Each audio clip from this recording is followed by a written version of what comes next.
I believe that this nation should commit itself to achieving the goal, before this decade is out, of landing a man on the moon and returning him safely to the earth. No single space project in this period will be more impressive to mankind or more important for the long-range exploration of space.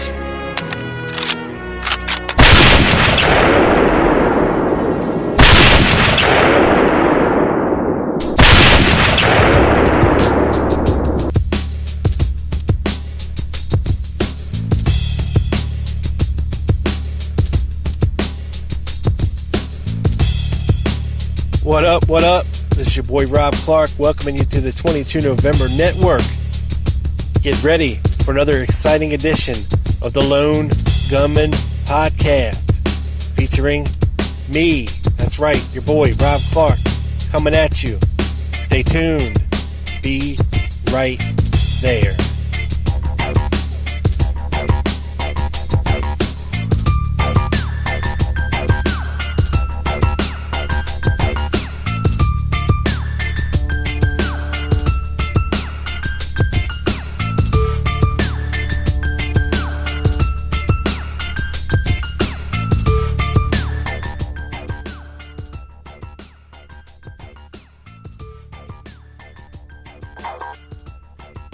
Hola, and a big old como esta to all of our people out there. This is your boy Rob Clark on the Lone Gunman Podcast, episode number 42.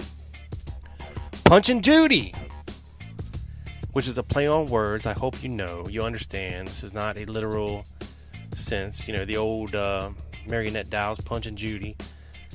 Well, this is just a little play on words, but, Punchin' Judy. And the Judy I'm referring to is Judyth Vary Baker, which we will get into in a second. But first, let me welcome you all back to the show. The numbers are coming back up, and I got some big news. I got a big announcement. Now, it's been a long time coming, people, but a lot of people out there that use Apple products, the iPods, iPhones, Macs, have let it be known to us here at the 22 November Network that they've been having trouble getting to and playing our podcast for some reason. Now, that process has been made a whole lot easier for the Lone Gunman Podcast. Your boy is now officially on iTunes. That's right, you can find me in iTunes.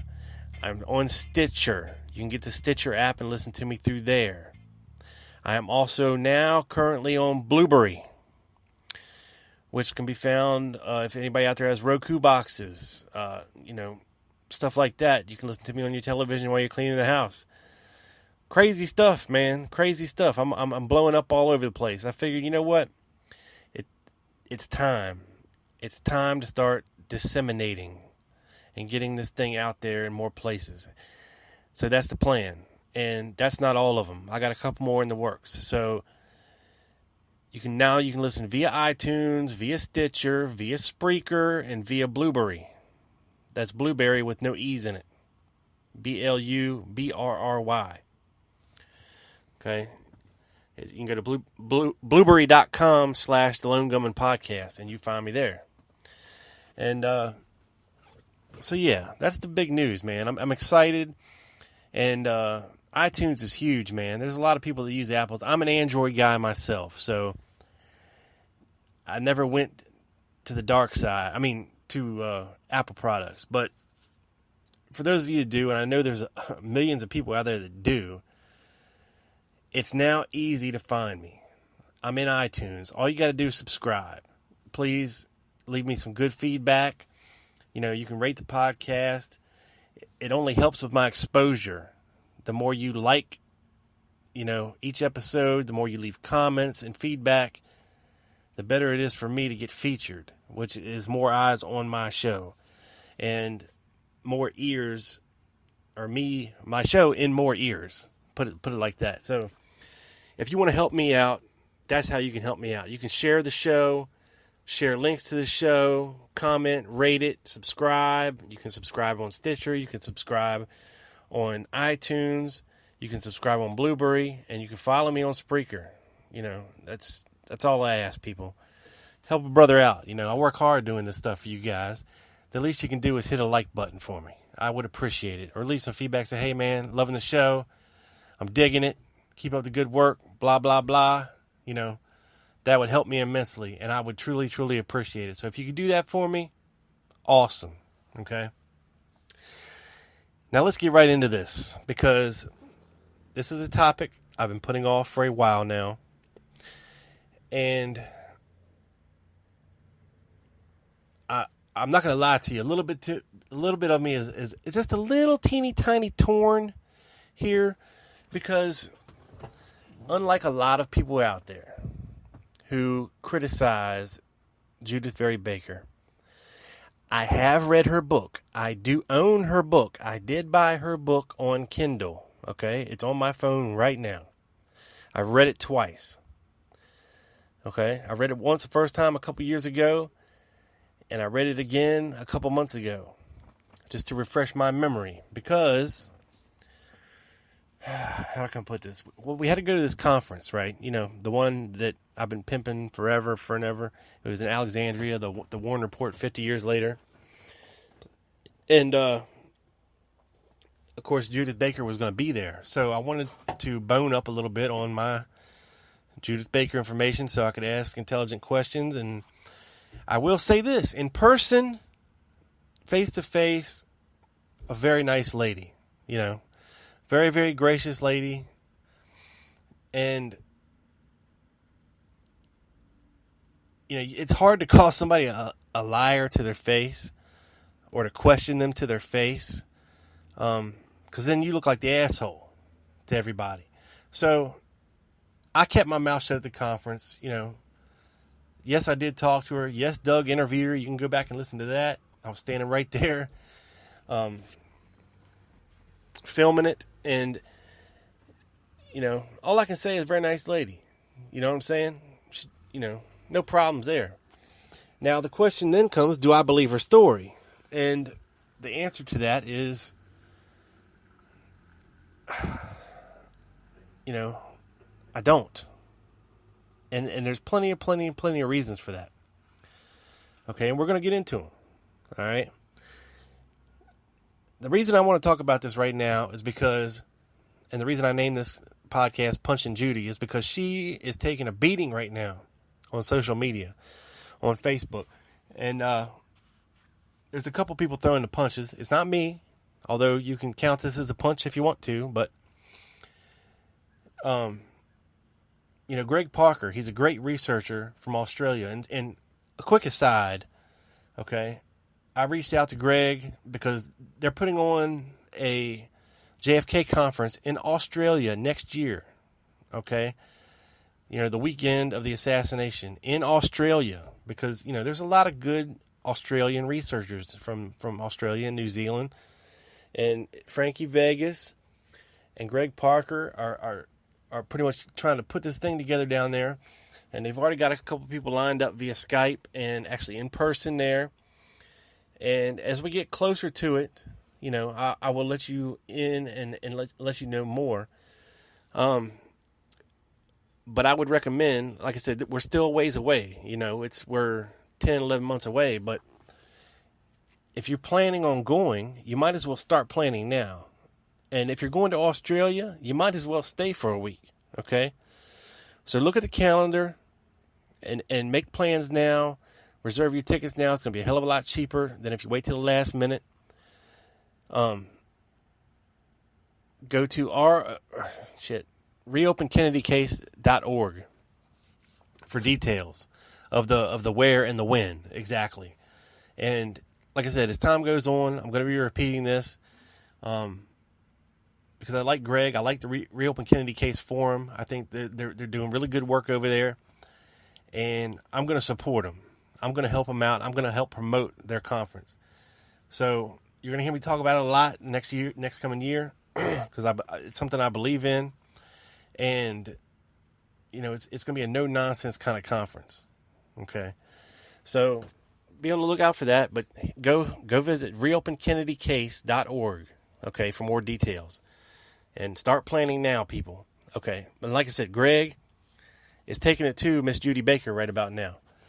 And, Greg Parker, he wrote a book, Lee Harvey Oswald's Cold War. And I think it's going to be a 3-part series. Part 1 is out. Part 2 is coming. And, he goes after, he's went after the, stuff that he can disagree with and prove that, through use of documents and testimony and everything, he's a staunch disbeliever in the Harvey and Lee phenomenon and John Armstrong's work. And he's also a staunch disbeliever in Judyth Baker's story. And he's taking it to her, and he's giving her specifics, and he's asking for answers to questions. And they've been going back and forth for a couple of days now on specifics, such as regarding when she knew Oswald, when he was at work, when he wasn't, all kinds of stuff. And excuse me.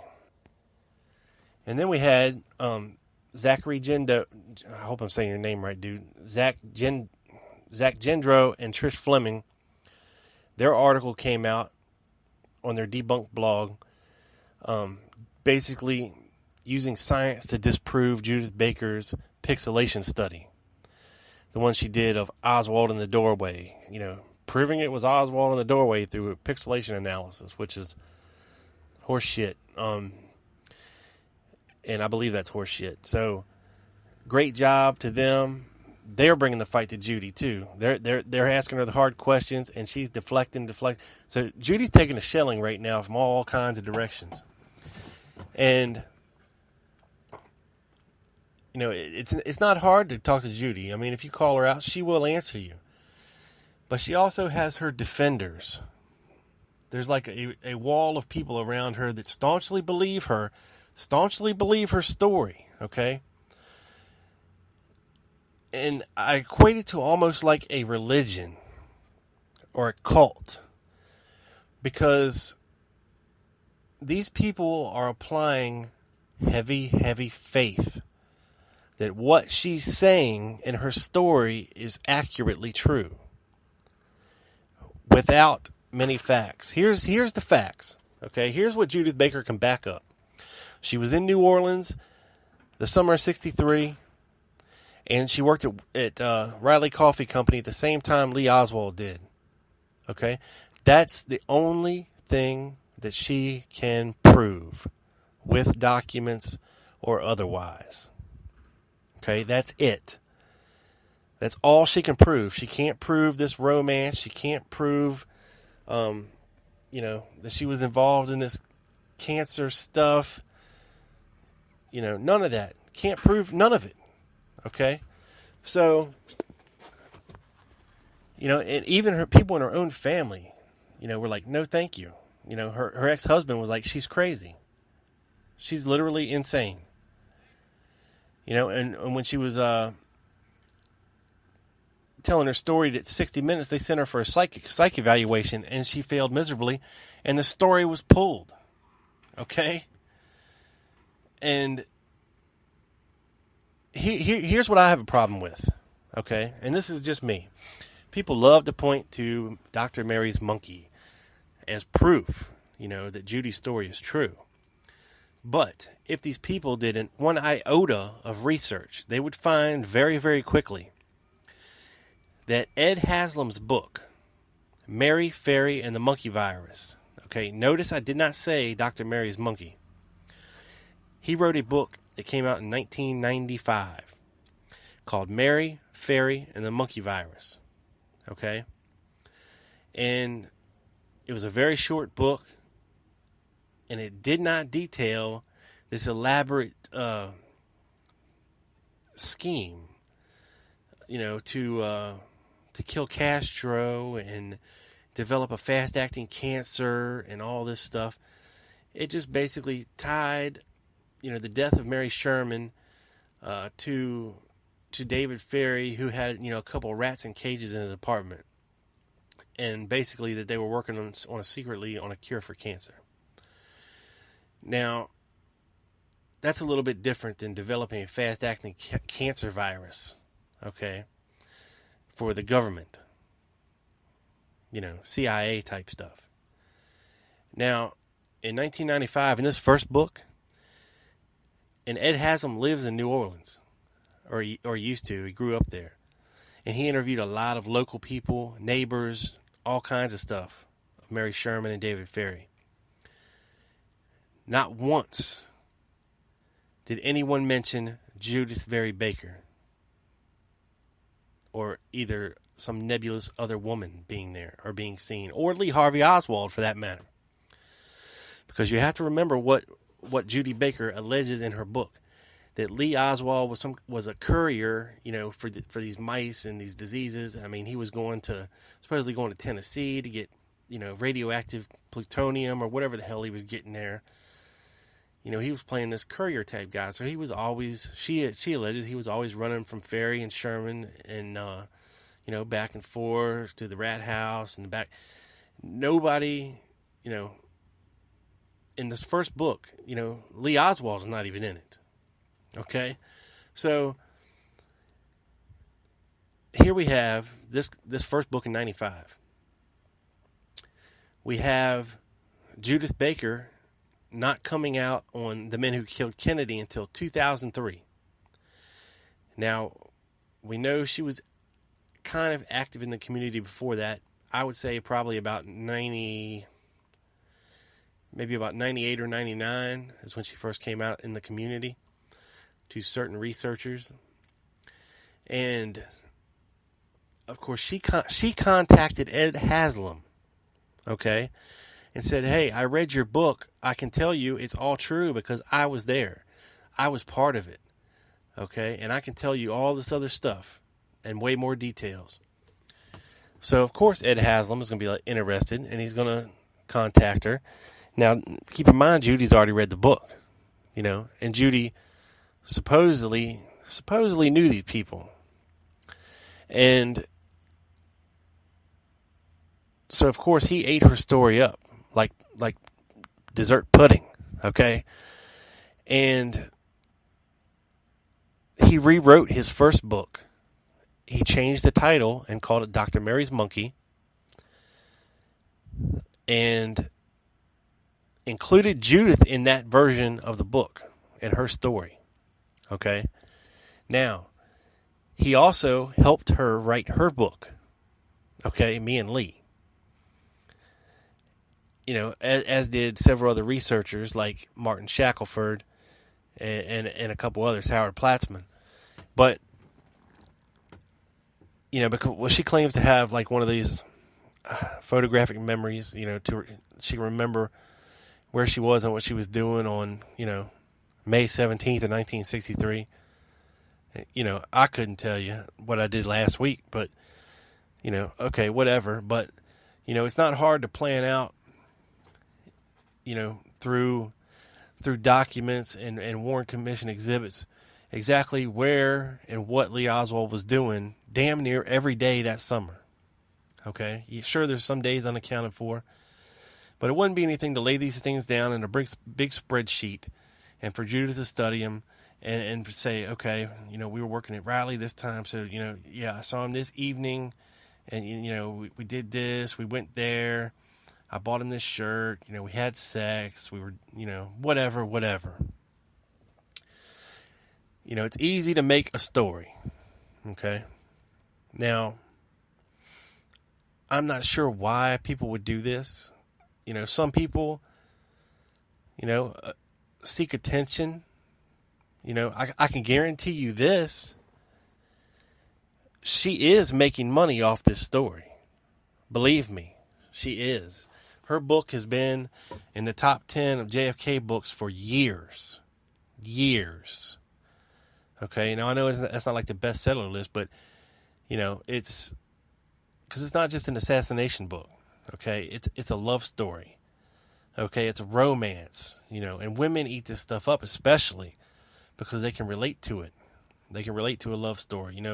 Guys read this stuff, we really don't care, except for the juicy parts.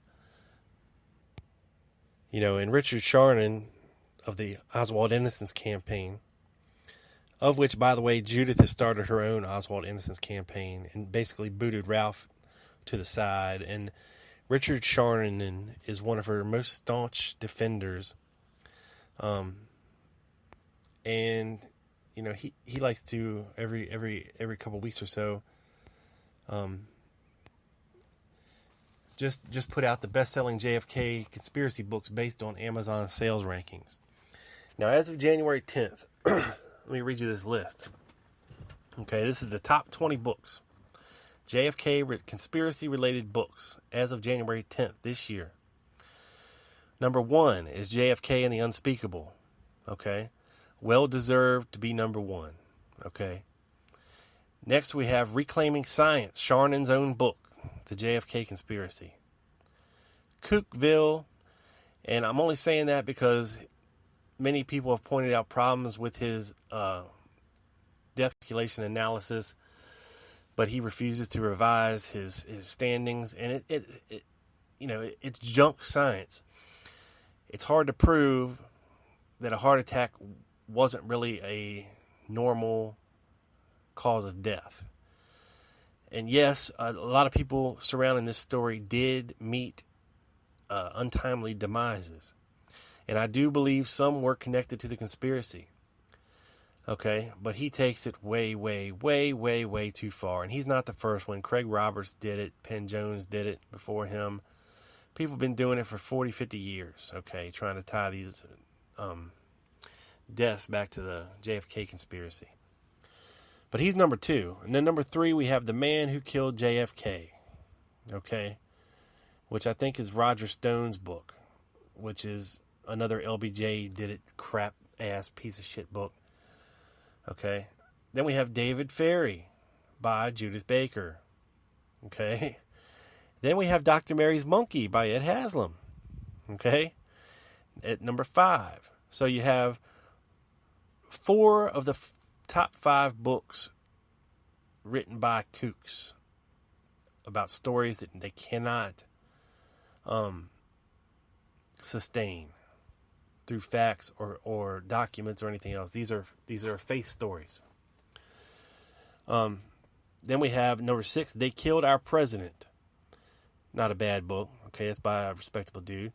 Then we have Me and Lee by Judyth Baker. So Judy has 2 books in the top 7 JFK conspiracy books. Okay. Next we have JFK Assassination Rehearsal. Okay. Not in Your Lifetime, good book. On the Trail of the Assassins, good book. Crossfire, Jim Mars at 11. It's okay. 12, Hit List, Richard Belzer. 13, Last Investigation by Gaten Fonzie, should be higher. JFK, the CIA, Vietnam, and the Plot to Assassinate JFK, Fletcher Prouty, should be higher. Echo from Dealey Plaza, Abraham Bolden, should be higher. Then we have LBJ Mastermind to Colossus by Phil Nelson. Should be about 1,000 times lower. The Loy Factor Fantasy, The Men on the Sixth Floor at 17. Killing JFK, A History of Deceit at 11. Never heard of it. 19, Survivor's Guilt by Vince Palomera. Should be way higher. And number 20, Girl on the Stairs by Barry Ernest. Should be way, way higher. So out of the top 20 books, we have, let's see, 1, 2, 3, 4, 5, 6,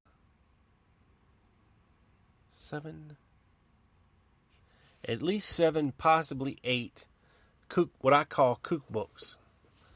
Books that are written and not sustained by anything except fantasy and their word. Okay? Now, this is the kind of stuff we got to deal with, people. You know, and these are the people that are making money. You know, you don't have the number 2 book, the number 4 book, 5 and 6 and 7 book, and you're not making money. And Me and Lee's been on here for years. Dr. Mary's Monkey's been on here for years. Okay? And, you know, it's very hard to get away from. Now, we also have a lady named Pamela Brown who runs a blog. Let me see if I can pull this up real quick and get you there. Here we go. It's called Finding Judyth, and you can find it at findingjudith.blogspot.com. And this lady was, I think she was a believer for maybe 7 or 8 years in Judyth Baker. And something happened. She came to her senses, and now she is on a tear to discredit her. Okay? And here's what she says. All right? And it's something that I just said at the beginning of this podcast. You know, I'm not stupid. All right? Listen to this. All right? There is, in fact, and I'm quoting right from the blog, okay, of Pamela Brown. There is, in fact, no objective documentation that they even had a personal relationship. Judyth contaminated her own witness, Anna Lewis, by refusing to allow her researchers to speak with Anna first. And also, Deborah Conway was in the room, and also the tape was stopped numerous times, and you can hear Judy in the background prompting her with answers. 60 Minutes saw through Judyth after giving her a psych evaluation. Like I said, she is that good. And Judyth brags that she is smarter than everyone. Those who simply believe her without researching the 15 years of controversy she has caused on the news groups are proof of her claim. Here we go. More. The second part of Judyth's story is the bioweapon plot. Ed Haslam, who conveniently happens to be from Judyth's hometown of Bradenton, Florida, wrote Mary, Fairy, and the Monkey Virus in the mid-90s. He created an alternative universe of possibilities, of what-ifs. And Judyth walked right into it and tried to make it real. She never told anyone about the bioweapon plot prior to Haslam's book coming out. That is a big, big red flag, people. I find that highly suspicious, he says. Nor did she come forward until after that book was published. Okay? In addition, Judyth declined to come forward with her evidence during the Clay Shaw trial. I could not imagine a more willing ear than that of Jim Garrison to anything that would exonerate Lee. Nor did she come forward during the HSCA or the ARRB.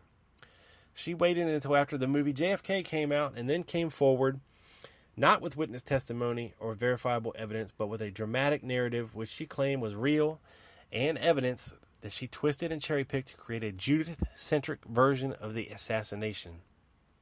Okay? She concludes, "It does not matter to me as much what you think of Judyth as that you are able to perceive that there are two sides to these stories and that the real story may be in the conflict, not in the belief. Sincerely, Pamela Brown." Now, I'll put up links to her blog because she has a lot of blog posts, a lot of points as to why Judyth's story doesn't hold up. And that's findingjudith.blogspot.com.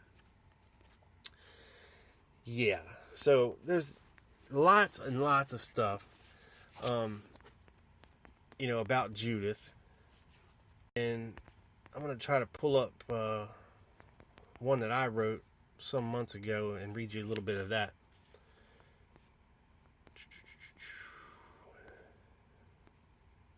So just bear with me here, because they don't like what I called it. Let's see here. Yeah, and I'll put up some links to the reopenkennedykcase.org. It's called The Undoing of a Fanaticist by Greg Parker, about all her stuff. Let's see what we got here. I think we're there. If I can get this thing to load up.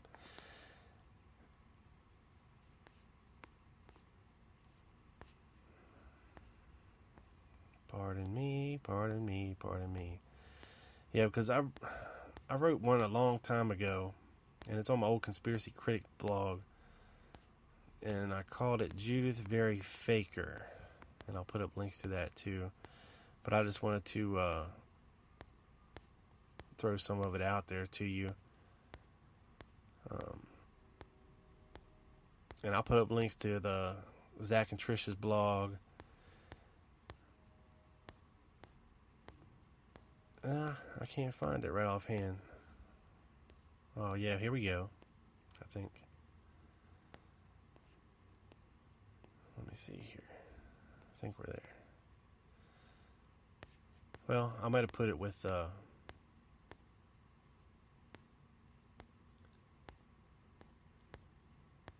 Anyway, hang on, because I'm going to find this damn thing. It's bugging me now. Sorry, I'm scrolling as fast as I can, people. Bear with me. It's got to be in here somewhere.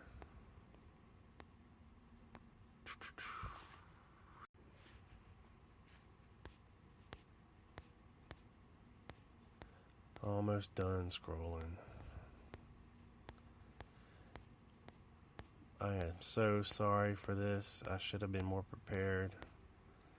I wasn't even thinking about what I myself wrote. Just what other people wrote. And, it's crazy. God, what the hell did I do with it? I know I wrote one. I swear I did. Unless it's been taken down.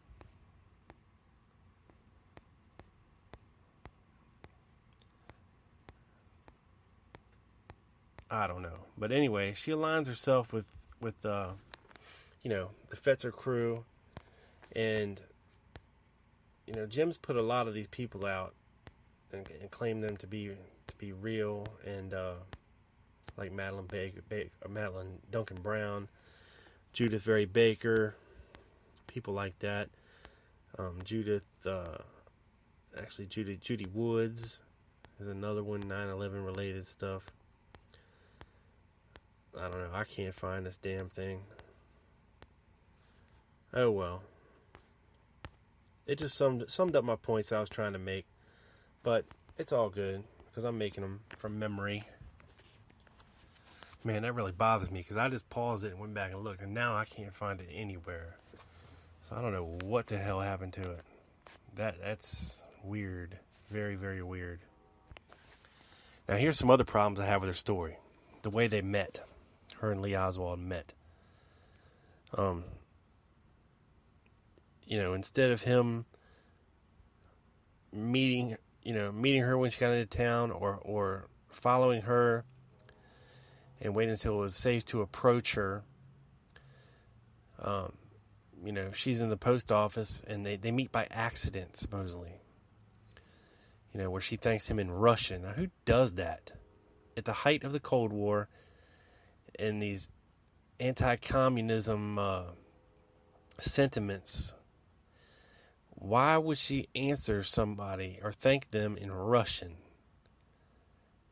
Just to be different or gauche or whatever she was thinking at the time. This is her story. And that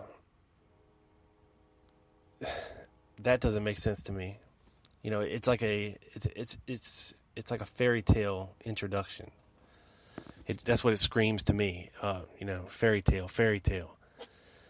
Another thing that bothers me is why the government, okay, instead of putting this mission, this project in the hands of a homosexual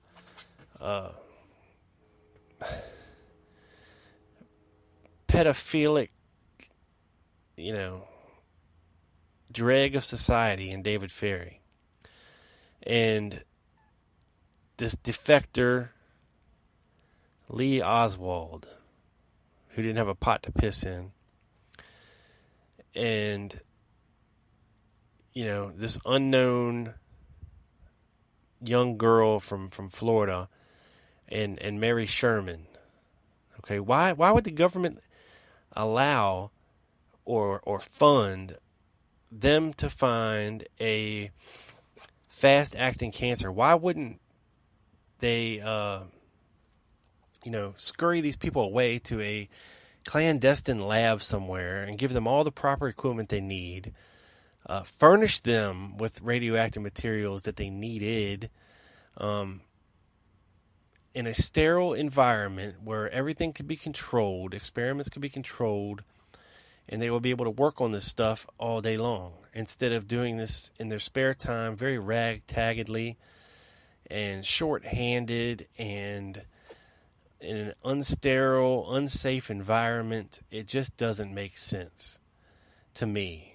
Okay, if the government really was planning on doing something like this, I would have to believe that somewhere, they would have these people tucked away in a lab somewhere, and doing this research in the proper environment. Okay, I just can't believe that, they were just like, all right, here's some money, get a group of people together and figure it out. Okay, come on, man. And then another thing is that, when Judyth says that she showed up there, a week or two early, and Ochsner wasn't there, he was out of town on business, why would they just turn her away and say, sorry, hun, come back in 2 weeks? We know you're here with no money and no place to live. Sorry, see you later. Why wouldn't they, this is a major hospital, major, cancer research place, major vaccine research. They could have given the poor girl, $100, to get a hotel for a couple weeks. Or, they could have brought her on campus of the medical campus and given her a dorm for a couple weeks to stay in. Somewhere where she could, have shelter and bathe and eat, until Ochsner got back and they got everything set up and going. Why would they just turn her away and say, sorry, hon, you're on your own? They can invite her there and offer her a full ride, scholarship, wouldn't have to pay for anything, but goddamn, if you show up 2 weeks early, you're on your own. Little things, little details like that, gets me. And why she would need to get that job at Riley Coffee. If they're setting her up, for this full ride, seems to me like they could provide her with at least a roof over her head. I mean, come on. It's just the little things like that don't make sense to me. And she's got answers for everything. Okay? It's been rehearsed in her mind for going on 20 years now. So, some people can delude themselves so much and tell themselves lies so often that it becomes the truth for them. And it is a form of mental illness. And, they're what are their motivations? Well, like I said, it could be fame, adoration, money, you name it. Okay? Because her and her husband split up in the mid-90s, early 90s. So here she is all of a sudden.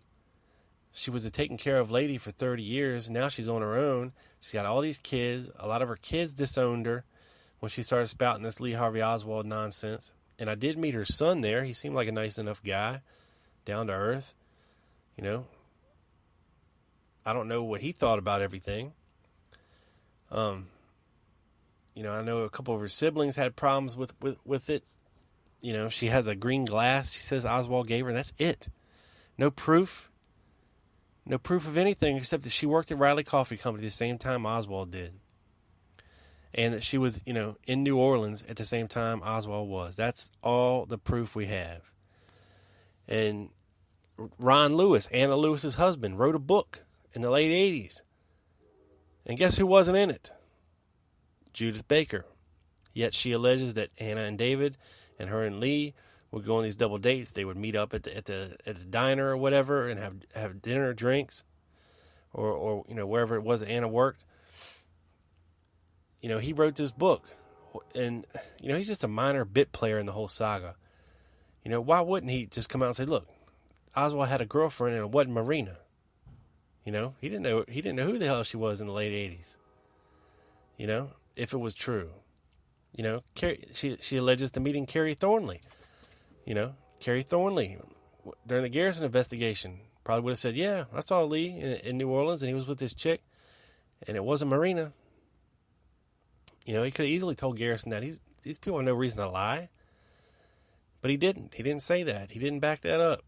And, I'm sorry. It's just, It's like I said, it's like a religion. It takes a lot of faith to believe someone's story with no proof. And unfortunately, when it comes to investigating this assassination, or any conspiracy for that matter, I need more than somebody's word. I don't care how trustworthy they are. I don't care what kind of reputation they have. I'm going to need more than somebody else telling me this is so. Okay, you better come with something to back it up.